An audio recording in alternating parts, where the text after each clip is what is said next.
My name is Knight Skeeters, and I was born with heart defects called tetralogy of Fallot, which is basically 4 major defects in the heart.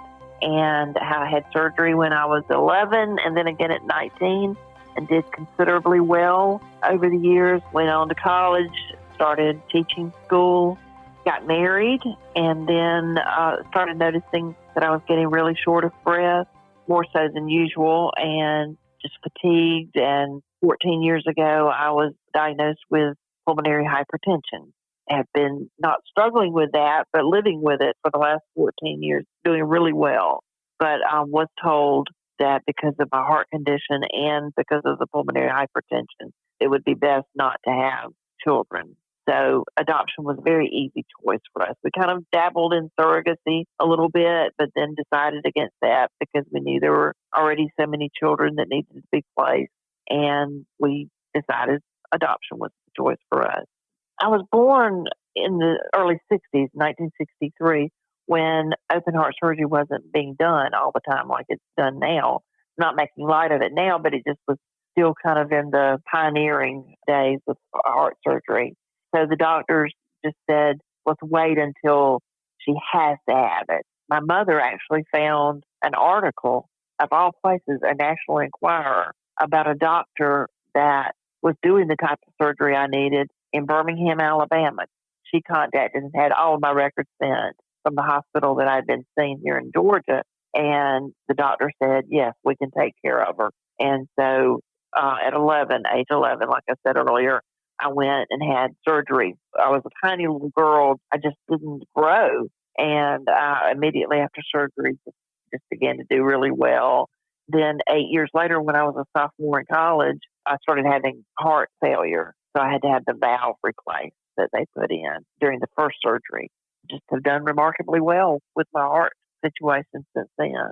I was 19 when I had my second heart surgery, and I think I was 43 when I was diagnosed with pulmonary hypertension. I did really well. I got married when I was 32. My husband and I both were 32. I just started noticing that I was starting to struggle. That's when I went to the cardiologist, and he said, well, let's lose some weight. I said, okay, I can do that. And I went home and lost some weight, and I still was struggling. And I finally just told him, it's not that. I'm not a big person. It's something else. He sent me to another cardiologist at another hospital, and she did a right heart cath. And that's when it was discovered. I'm on a medication called Remodulin, and it's IV. I have a Hickman catheter in my chest, and I have a pump that I wear around my waist, and it shoots in the medication that I need. And I'm on a handful of other pills, but the Remodulin really has been the game changer for me. It's just really giving me back my life. Rarely do I have shortness of breath. If I walk up a flight of stairs or if I do something, a little bit more vigorously than normal, I'll have a little bit of shortness of breath, but it's really just giving me my life back. After we married, we were considering starting a family and chose not to get pregnant because of my heart condition. We adopted the 2 boys, and then I started becoming symptomatic really, really badly and was diagnosed with the PH. I wanted all the facts, and I wanted to know, what I would be getting into. And one of the things that really made me not want to have the child myself was because there was a chance that it could be born with the same heart condition. I think there was a pretty minimal, but it still made me think, I don't want to have a child who's born with a heart condition when I could adopt a perfectly healthy child, or as far as I didn't want to put a child through that, what I had gone through. I've thought about my own health as far as raising a child, but I have a huge support team here. My family and friends are incredible, and my husband's really excellent, but also my parents helped out with especially when the boys were younger. I think that you have to weigh all of your options and list the pros and cons. And I guess I'm kind of biased toward adoption, but everybody has to make their own decision.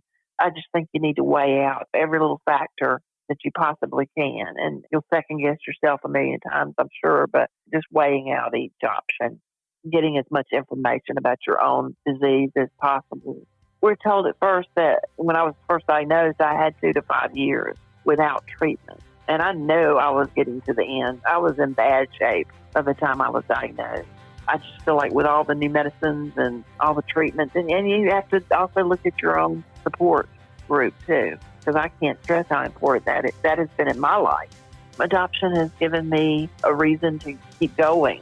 It's given me the strength and the determination to take care of myself and to do well and to make every day a better day. And I know that kind of sounds corny, even though my children are 21 and 19 now. I feel like I play a vital role in their lives, and I want to continue that. So it's really given me the determination to take care of myself and to beat this disease. I want to see grandchildren. My name is Lisa Skeeters, and I'm aware that I'm rare.